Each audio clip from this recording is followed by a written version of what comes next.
It's red. All right, this is the session you're in. Becoming a distributed company, how TEN7 went from in-person to completely remote. We're in the witching hour session, 9:15 a.m. You're in the community track, and that's the URL for the talk, so I would appreciate a comment or two if you are so inclined. So I was hoping that this would be more of a conversation and less of a preach, a sermon. So feel free to stop me at any time and ask whatever question you need to ask. There's so few of us that we can spend as much time as we want wherever we want to. So the bulk of the story or the bulk of the presentation is basically a story of what happened over the last year at TEN7. We kind of started in earnest thinking about and moving to a distributed model in June of last year. And we became fully distributed in March of this year. So 9-month process, something like that. And I kind of want to go through exactly what happened. This was very good for me to think about and to present about because it kind of let me go back in time and try to analyze and figure out what actually happened. Because when it's happening, you don't really take stock of what's going on. You're kind of reacting sometimes. The session's going to be about us, about our experience. It's not about yours, so expect a whole bunch of navel-gazing in the next hour. If you try this or you are thinking about doing this, your experience is probably going to be very different. I don't think there's any right way or wrong way to do this.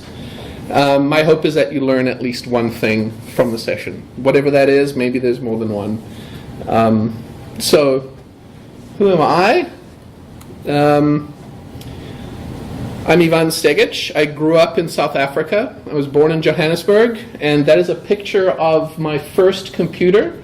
I still have this computer. Tess Flynn actually has it in her possession right now. She is fixing the membrane, and she's trying to get it to work again. She's amazing. I taught myself how to code. It was 1986 when I received this as a Christmas present. The internet didn't come around for another 12 or 15 years in Africa. It was also very, very slow in Africa. US robotics, 14.4 modem slow with, internet that was it wasn't very much faster than 14.4 baud on the server level. I immigrated to the United States in '99. I've worked at Honeywell, at Imation. I worked at a startup company. I've worked as a staff physicist, as a system admin, as an infrastructure manager.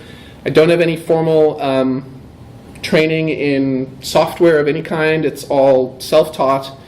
I kind of burned out at my last job, and I started TEN7 by mistake, quite honestly.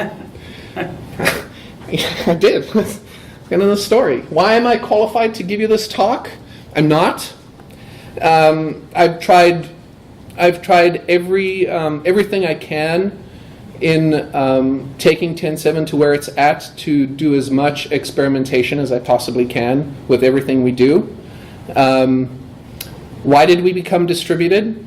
It felt like it was the right thing to do at the right time. There wasn't any 3-year plan or 5-year plan to do that. It just seemed like it was a kind of a coalescence of events that made sense for us to do that.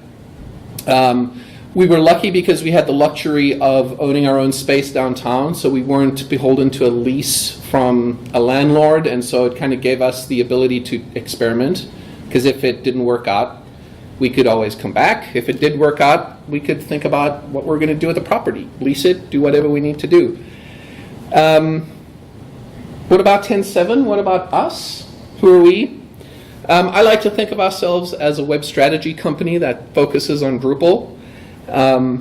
When we first started, we didn't. We were a technology company that did code, that took Photoshop files from graphic designers that got tossed over a fence, and we implemented those. Now we provide the gamut of voice of the customer, discovery, design, development, implementation, support, and continuous improvement. And we haven't always done that. That's kind of what we've become and evolved into. We started in my basement, the proverbial basement. We started by me dabbling in Joomla and Drupal and WordPress and building a site for a client in each of those, and decided that Drupal was the one that made sense. So we continued to specialize in that. I never wanted us to be a company that was kind of a jack of all trades. I thought it was important for us to specialize in something, and I felt like Drupal was the right thing to do. It was just me for about 2 years, and the thing that I did was I helped graphic designers who were mostly print-based get their clients online. I shared my basement with my first contractor for a few months and decided very quickly that we needed to move out, so we leased some space. And then in 2011 we were running out of our lease and needed to find a new space to work. And there was a condo property that came up for sale in downtown Minneapolis. So we bit the bullet and we bought the space. We invested in our own company by investing in our own property, and we basically went all into becoming and staying a physically present local company. We're kind of committed to in-person learning is what I would describe it as. It's an open plan office. There was communal share of the office. We had 12 desks that were all connected to each other in one giant banquet-style table. It wasn't metaphorically that we were all working on the same project, but it was literally we were all connected to each other in addition to all working on the same projects. The in-person learning, I tried to hire people that were early on in their career, as well as intermediate, as well as advanced. We couldn't afford to hire more advanced developers early on, so we kind of specialized in hiring younger developers and having those people in the same office and having them all together, I thought made a lot of sense. There's some sort of value to being able to roll your chair over to the developer next to you and to ask a question, or to look at the code that's being written and to solve that problem and to talk about it. Or I can't tell you the number of times I've seen Lex and Les across from each other, not in a shouting match, but having a great discussion about a problem that they're trying to solve. And I think that maybe 5 years ago the tools were very different. I think tools have evolved. And I think ourselves as a company, we weren't ready 4 or 5 years ago to do this virtually and to do this as a distributed company. So we were committed to in-person. And then in 2014, Jason, in one of our one-on-ones, came to me and said, I'm thinking of moving to France for 9 months. Can I still keep my job and work for you while I'm there? I'm like, yeah, we love you. We'd love for you to continue to work for us, but we don't know how it's going to work. We have no idea. We've never had anyone remote, but let's give it a shot. And so we were kind of forced into this remote test. We thought it worked out okay. I think it was different for us, or it was easier for us because Jason had a rapport with the other developers. We knew each other. He wasn't someone that we had just hired. And we also knew he was coming back. And so it was almost like an extended vacation. And this is a GIF of him in one of our staff meetings. We used to use Google Hangouts, and we like to keep him on screen when he was in France participating. And so he was giving us a peek there. And then he came back, and I really didn't think about being a distributed company for very much longer, for at least another year and a half. And at DrupalCon in New Orleans, I attended the business summit, talked to Seth from Lullabot, talked to a number of other people who were all talking about how wonderful a distributed company is. And And then I went to Stephanie from Canopy Studios talk about, I wrote down what the title of the talk was, Live the Dream, Work Remote, Build a Successful Distributed Drupal Shop. And she covered a lot of things. And the checkboxes that she talked about were company processes, what you have to do to maintain and to create and maintain a culture for a distributed team, kind of what the best practices she thought were for hiring, communication tactics for talking to and making sure that communication is open between all of your members of the team. And I think I felt like TEN7 was at a place where maybe this was something we could actually do. I think our team members evolved, and I felt like we were successfully adulting, I think. And honestly, I felt inspired. And I kind of took stock and looked at, what other companies were doing it. And it's not like we were it's not like we were going to be trailblazers, right? So the risk there was, I thought, less than what it would have been 5 years ago. So GitLab is fully distributed. So is InVision app. Automatic is fully distributed. And I pulled this off of their website. But, they have more than 500 employees across more than 50 countries and speak more than 50 languages, and they're still a distributed, successful company. And more so, it wasn't just other tech companies that are doing it. There are successful case studies and examples of companies that do it in the Drupal community. So 4Kitchens, Canopy, and Lullabot all do it. You know what it's like. So I thought, let's try this. How do I approach it with the team?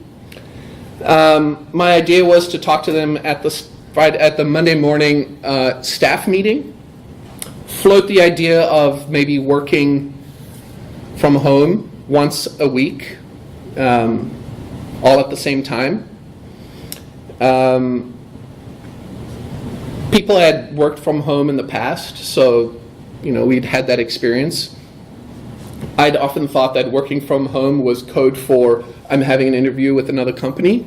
So I was a little hesitant of that happening all the time.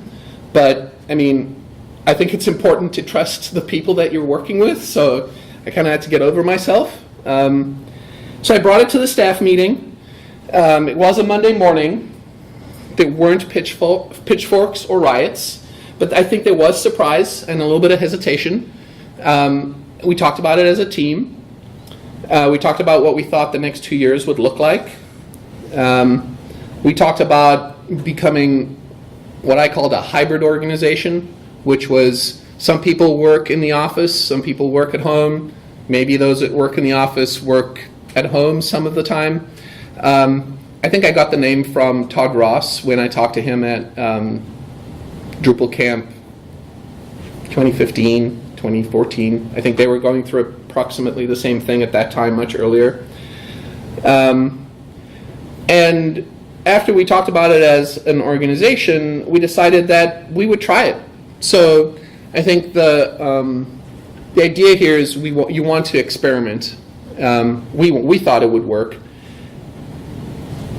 So we decided that we would try it for 1 day a week, that we would evaluate it, and then make the decision for what we would do the next week.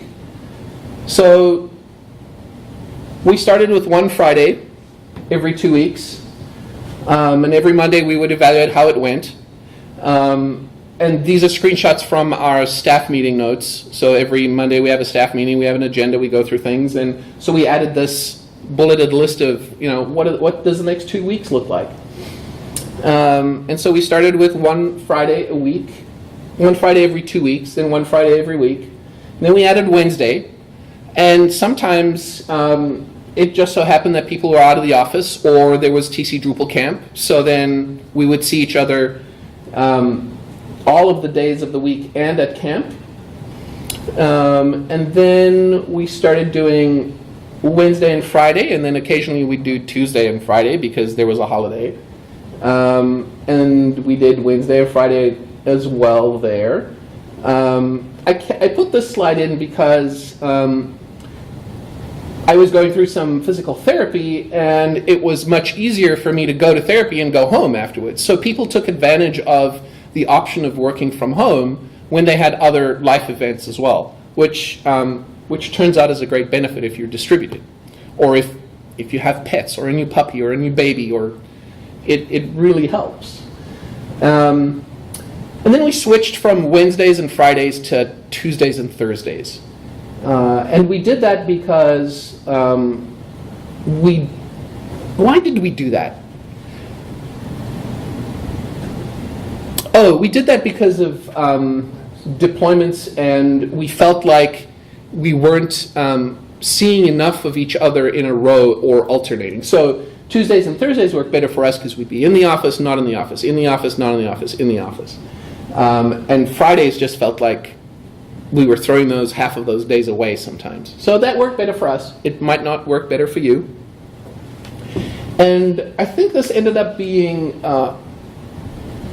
July, end of July, beginning of August. We kind of got into a rhythm. We were at 2 days a week for a very long time. We went through the winter. We sometimes took Fridays off in addition to Thursdays because snow. And I was quite comfortable and copacetic for about 6 months where we were 2 days a week. And it stayed like that for 6 months. So what did we learn from those kind of first 6 months? So some advice. Take it slowly. If you're thinking about going remote, give it a try. You don't have to go all in all the time. Take it one day at a time. Pick a day that makes sense for you and your organization. We started with Fridays. Mondays might be better for you. Don't be afraid to be flexible and adjust those days. So when you go from 1, go to 2, go to 3. We didn't think 3 would work for us, so we stayed at 2, and we did that for a long, long time. Don't be scared of adjusting. There's no reason why you can't scale back and just go back to being a local company, an in-office company if it doesn't work for you. Don't go into it thinking it'll be permanent. Give yourselves the option of bailing.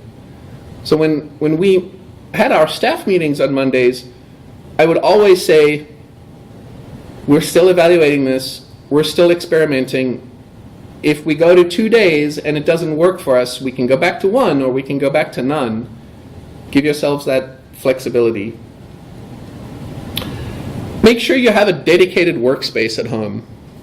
Those first few months of us being 1 and 2 days at home really showed us that you need to have somewhere you actually go to work in your house. You're not going to be successful working from your couch the whole day, every day of the week. That just doesn't work out. It can be anywhere in your home, but you should, in my opinion, you should be using that space, and being able to take yourself out of it is healthy. Get yourself a good chair, or a standing desk, or both. We sent our office furniture home when we decided that we were going to be fully distributed. And folk took chairs home. Tess took the standing desk, the movable standing desk that was on her, at her station. And then invest in tools and hardware. Good video conferencing software is really super important. We've tried everything from Hangouts to Join Me to GoToMeeting, and we landed on Zoom, and Zoom has worked great. We've absolutely loved it. There's rarely a time that it doesn't work, and it's super easy for our clients to use as well. Your mileage may vary though. Try to pay for the tools you use, because you inevitably are going to get more value out of the software you're using if you pay for it. We use Slack and we pay for it. We love the integrations that it has. You can use something else that makes more sense for you. If you're a Jira shop or an Atlassian shop, you might prefer HipChat. You might like IRC because everybody runs Ubuntu, but you do need that real-time messaging. In my opinion, there's two really important pillars of communication when you're a part of a distributed company. One of them is that video presence, that video conferencing, and the other one is the real-time messaging.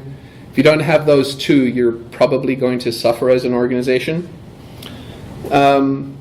And then if you don't have a video camera that's available at all times, you should invest in one.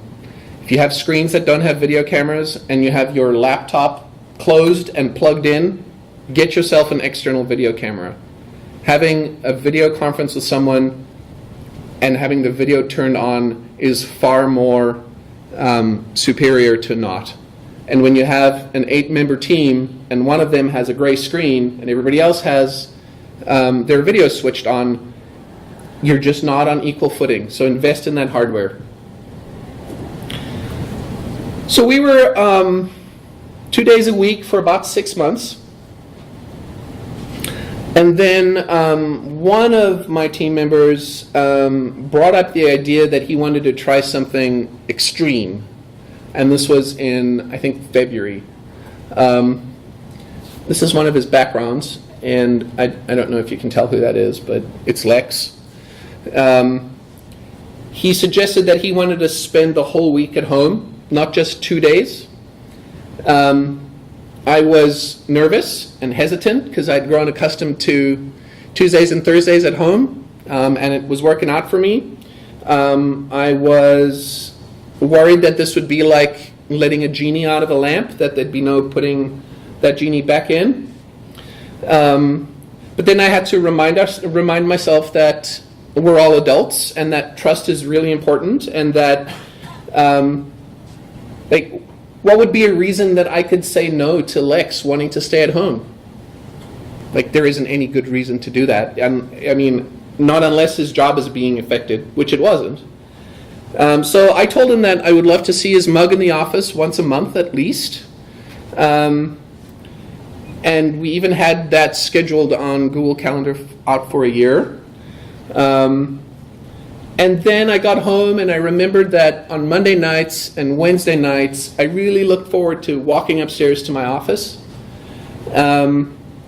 My commute was much less than it was going into the office, and I thought to myself, this might not be bad at all. I think my biggest fear was losing touch with everyone, mostly because I thought that physical presence is what I associated with losing touch, because I was going into the office and seeing people every day. So I let go of that, and here's a Slack conversation I had with Lex to find out kind of what the motivation was behind him actually wanting to be at home all the time.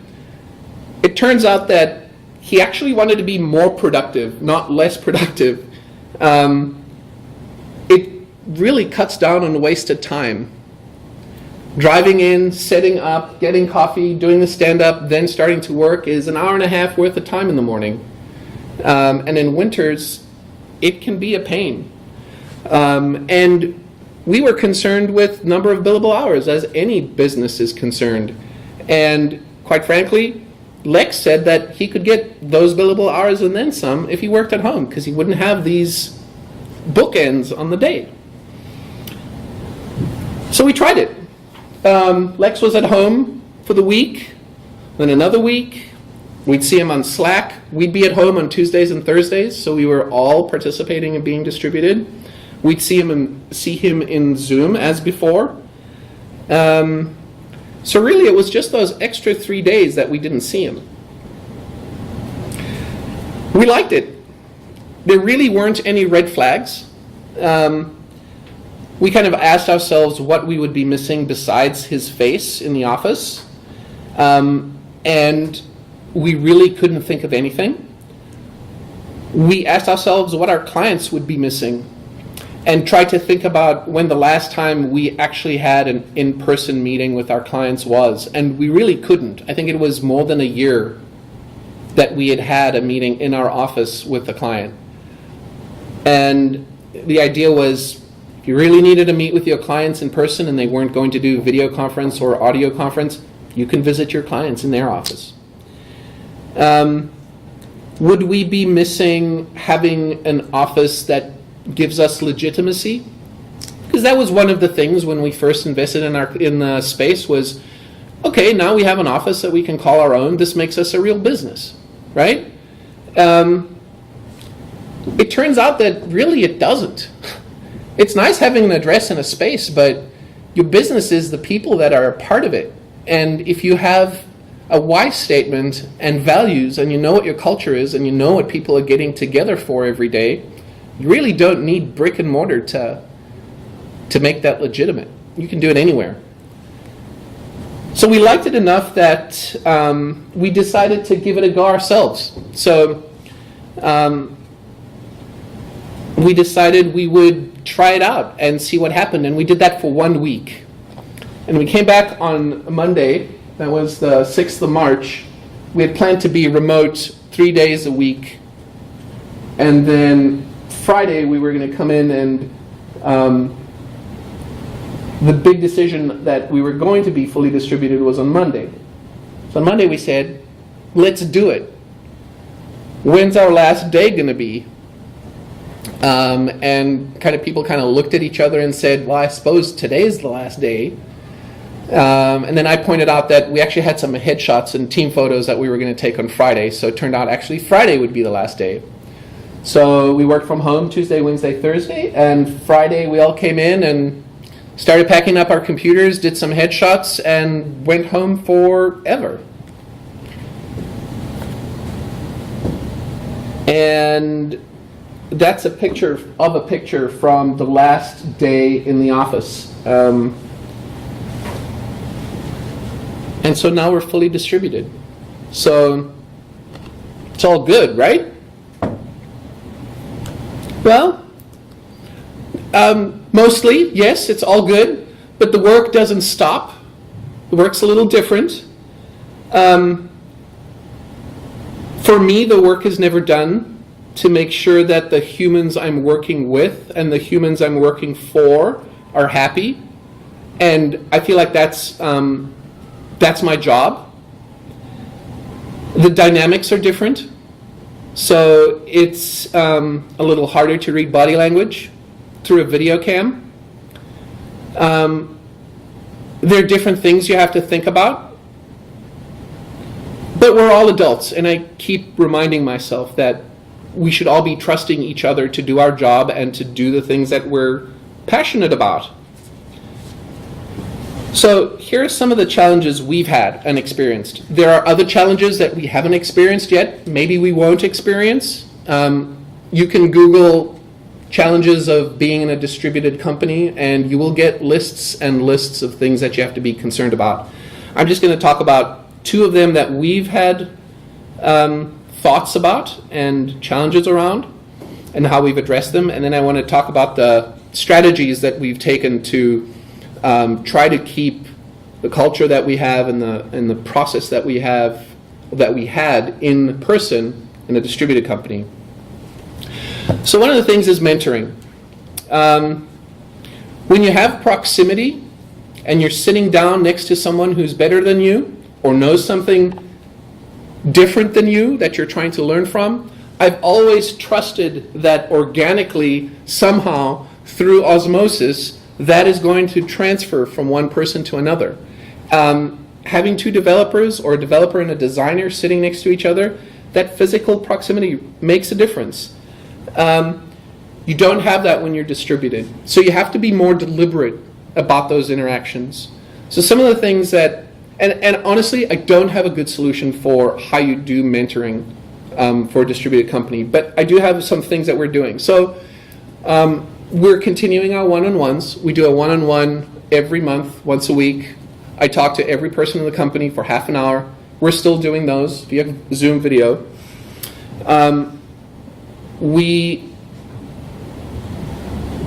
We're using, I think I cover this later, so I'll talk about that in a bit, but one of the other things so we have in-person meetings that we still do once a month, and I'll talk about that in a little bit, and so that mentoring happens like that in person. But there is this idea of a learning circle that I've been talking to our human resources consultants, employee strategies. And the idea of the learning circle is to get people that are interested in the same topics and ideas together in smaller groups to mentor each other. So you might choose a topic, let's say front-end development.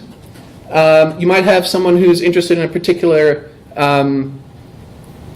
feature or a new whiz-bang framework that they're really passionate about, and you might get 2 or 3 people together on a regular basis and let those people have I don't know how to describe it, but more Zoom video between smaller groups of people where they can mentor each other. So it doesn't have to be one person mentoring another directly. And I haven't figured this out yet, but it's an idea. You can see that it's a challenge.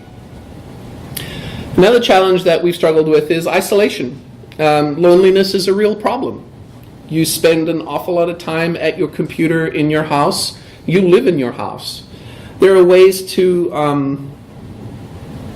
help with that. One of the strategies that we've used is changing locations and doing so often. So if you spend 2 or 3 days in your office, spend the 4th day at a coffee shop or go to the library, work from the library. The other thing we've done is we've continued our in-person meetings. And so after we became fully distributed, we started having bi-weekly in-person meetings because I just couldn't let go of it fully, quite honestly. And I'll talk about that as a strategy later. But that's another way to challenge or to deal with isolation. And then one thing we haven't experienced as a challenge, but that a lot of people talk about, are office hours. We're still all in the Twin Cities. Our office hours are the same as they were when we were in the office downtown. So I expect it to be a problem as we grow and as we hire people that are not in the Twin Cities. But the recommendations I've seen is set office hours. Make sure you know which time zone is the one that you're working towards, and everybody should be aware of that.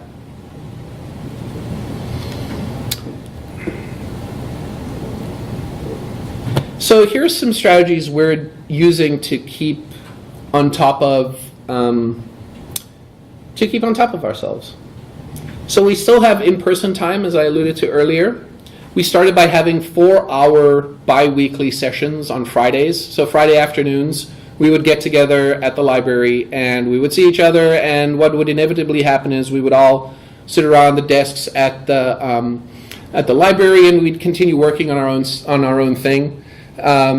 We did have client meetings that was scheduled at that time, so those got encompassed in the in-person time. And then we switched it to 3 hours, and then in the summer we switched them to Mondays. So instead of having Friday in-persons, we started having Monday in-person. So we had our staff meetings together in person, and then we had a client meeting. And that's worked out okay. We recently switched that to being an in-person monthly meeting, where we actually try to plan and have an agenda for the whole day.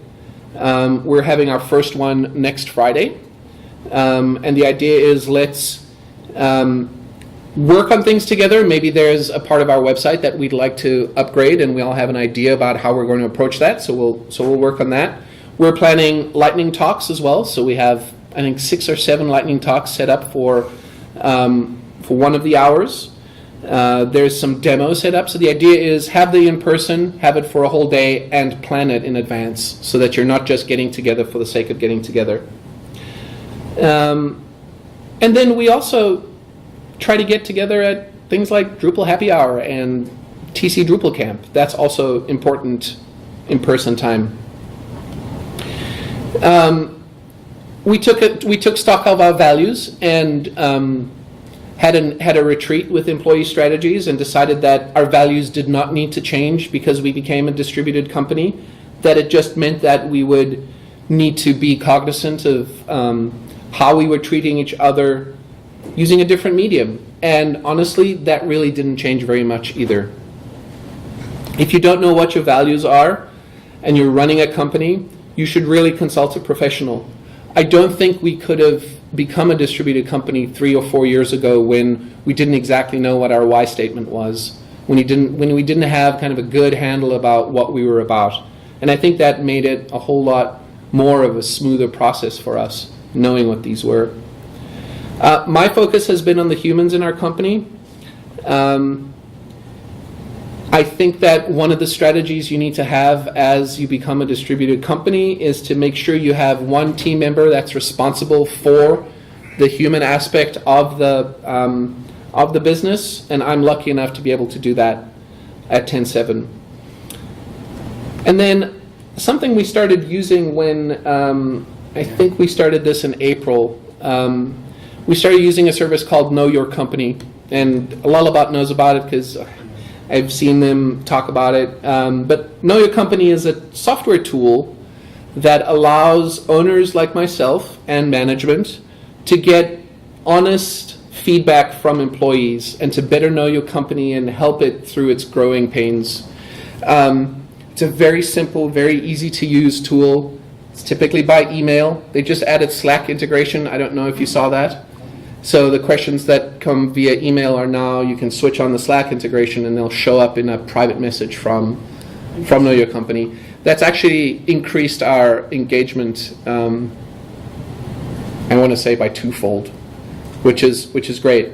But Know Your Company is something that facilitates this easy, candid feedback. So here's a screenshot of what the dashboard looks like for me. So there's usually 3 questions that come out every week. On Mondays, there's a heartbeat question.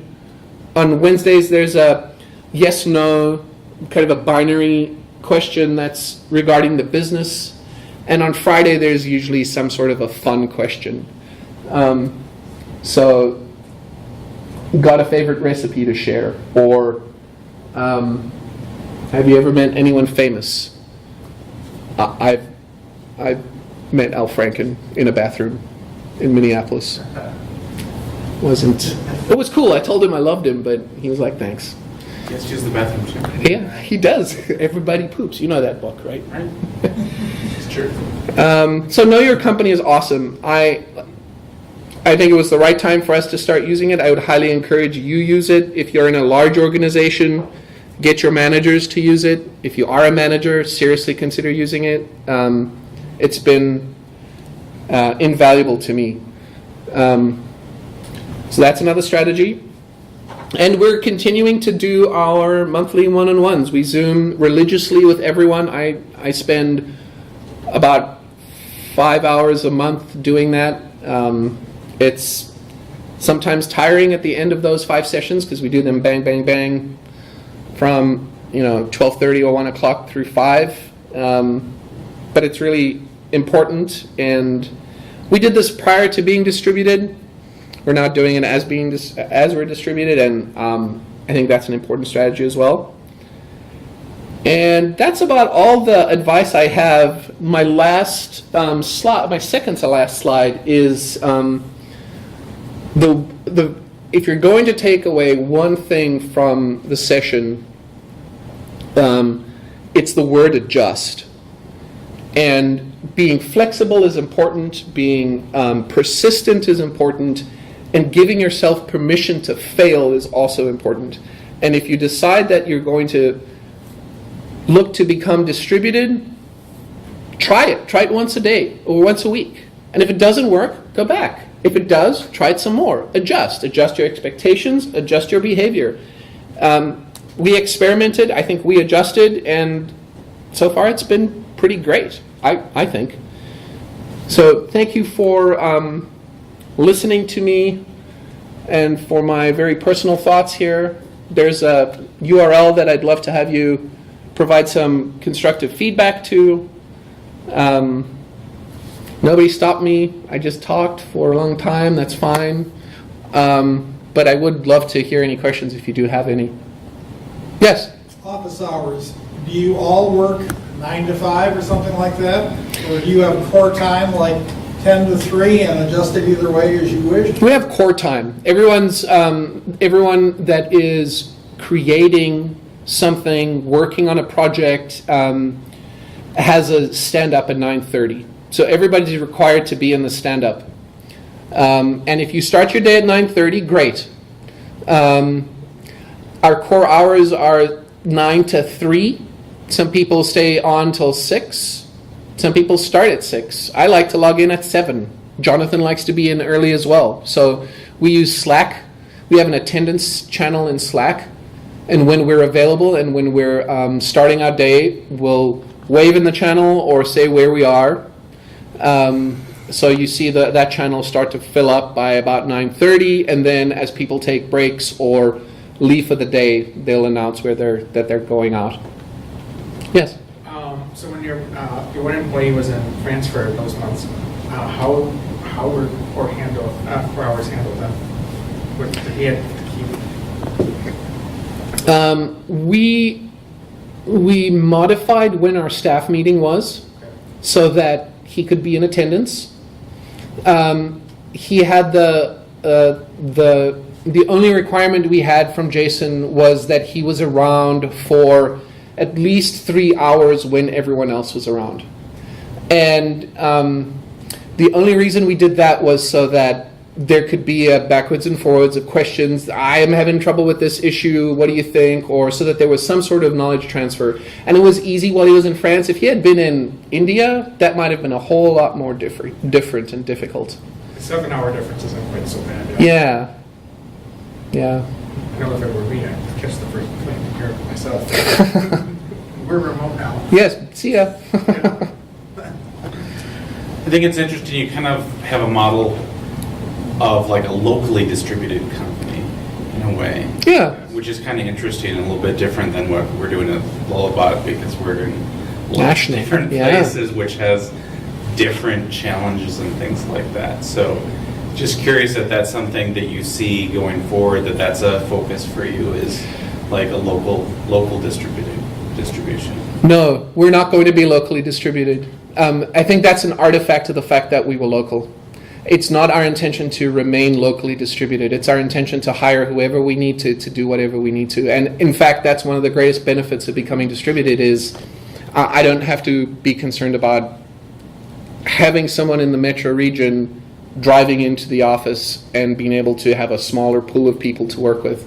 And people talk about how incredible of a benefit it is to have this global pool of people now to draw from. And I believe that. I haven't yet had to try to experience that yet, though. So we haven't got to a point where we're hiring someone specifically and they could be anywhere. I'm looking forward to doing it, though. I would imagine that'll probably change some of the things that you're doing, where like right now some of your things like the in-person stuff, which is interesting. That's, if somebody can't participate in that, how do you do it? That's going to change things, probably. It certainly will. And so I was on the Yonder podcast with Jeff a couple weeks ago, and he asked me that exact question. It's like, what are you going to do with your in-person when you hire someone who's not in the Twin Cities? And the answer is, honestly, I don't think the in-person is going to last very much longer. My guess is the in-person is probably going to go away. I mean, we went from, this is probably news to you unless you listen to the podcast, but I said it on the podcast too. Yeah, and I cried. Yeah, you cried. But honestly, I mean, we went from every 2 weeks and 3 hours to now every month.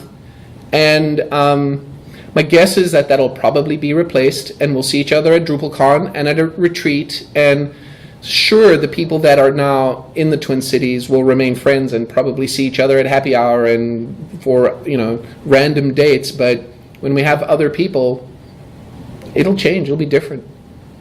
I mean, you guys have a retreat, right? You have an annual retreat that you go to. We have an annual full team retreat, and then there's some other retreats throughout the year. So we have like a developer, all of our client services people have a retreat. So by function. Yeah, the admin team has the retreat. And it's different too when you have, because you're about 10 people or something like that, and things change too as 50. As you have, we have about 50 people or so. I can't imagine what it's like with 500, how those retreats happen. Yeah, that would But there must be a It's a whole nother conference, level. like the family, like the company retreat is actually a conference where all the employees get together. Same way with you. Yeah. When you're working at your desk, does everyone have a video stream running the whole time? No. No. No, when we're working in our desks, everyone has Slack running, but not a video stream.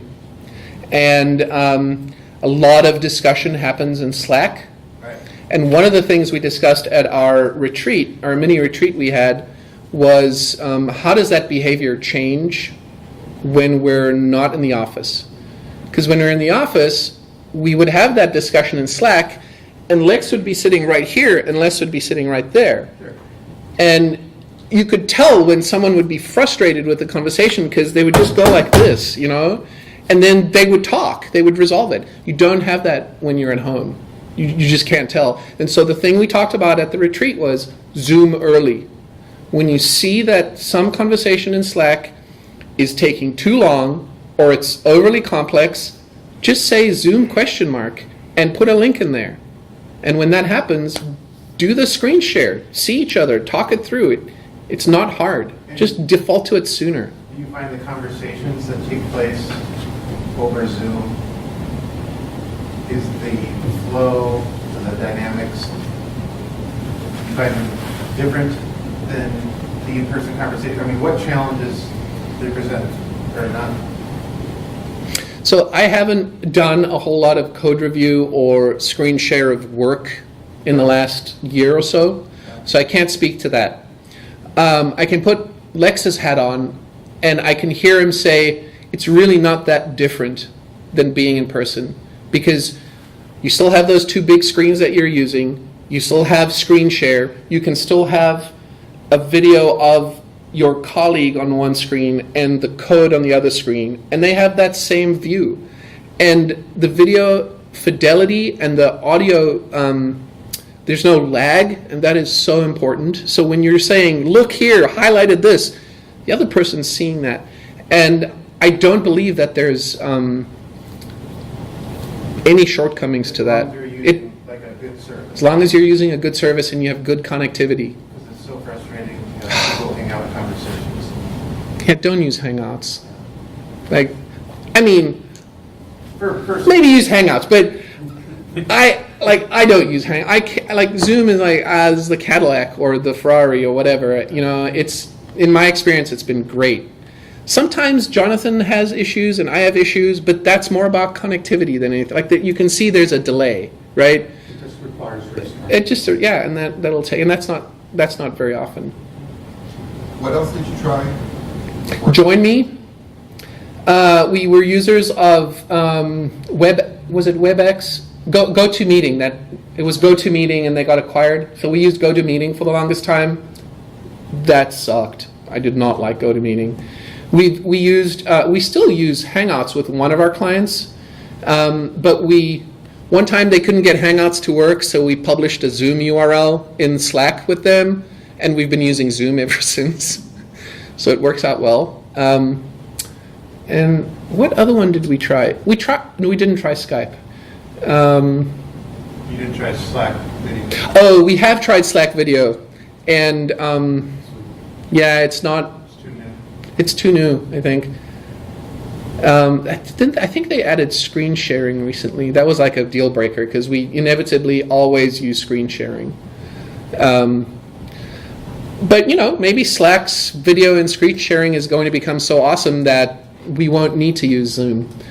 But the deal breaker for us is client access. If you're using video and audio in Zoom, at least in my experience, you need to actually be a user in Slack. I'm sorry, not in Zoom. If you're using video and audio in Slack, you have to be a user in Slack. With Zoom, you don't. You can publish a URL and just use it. Yeah. How do you handle the infrastructure, the comfortable chair, the third monitor, the broadband connection? We sent all our furniture home, so whoever wanted a chair from the office could take it. All of the computers that were in the office that people were using, they could take those too. One of the New new hire? So I haven't figured that out yet, but I have thought about it. And one of the thoughts was provide a stipend on a monthly basis that accrues, and allow the employee to use it for whatever they want to. So they could use it to buy a computer. They could use it to buy furniture. They could use it to pay for a cell phone or for broadband or for whatever they want. So that's one idea. I think I got it from talking to Joe. I think he does. I think you guys maybe do something similar to that at Lullabot. If we're hiring an employee that's going to be working from home, we're probably going to buy them a computer. I mean, we would if they were in the office. So we'll probably continue to do that. As far as infrastructure is concerned, like computer infrastructure, that was actually something I didn't talk about. But we actually had a server in the office that we needed to jettison, right? Because that was one of the things we figured out was the first week we were at home, the first week we were at home, we're like, oh, crap, we can't get to our database backups that are on the server in the office, and we don't have VPN because no one really works after hours, right? So we had to put in place a transition from the backups that were and the other files that we had on the server in the closet to something like Google Drive or something else. And do you pay for their internet? Not yet. It's a possibility. I could see the case of not doing it. I'm just curious. Haven't done it yet. I would be open to doing it. The other part is if we do it, then we take it as a tax write-off. But if the employee does it, it's for work-related purposes, so they can take it as a tax benefit. Along with the space they're using. Along with the space they're using. Yeah, could really Yeah, add up. that's, And that you could gotta add be up. Careful with that, though. Right, because there's like a cutoff, right? Well, So strict.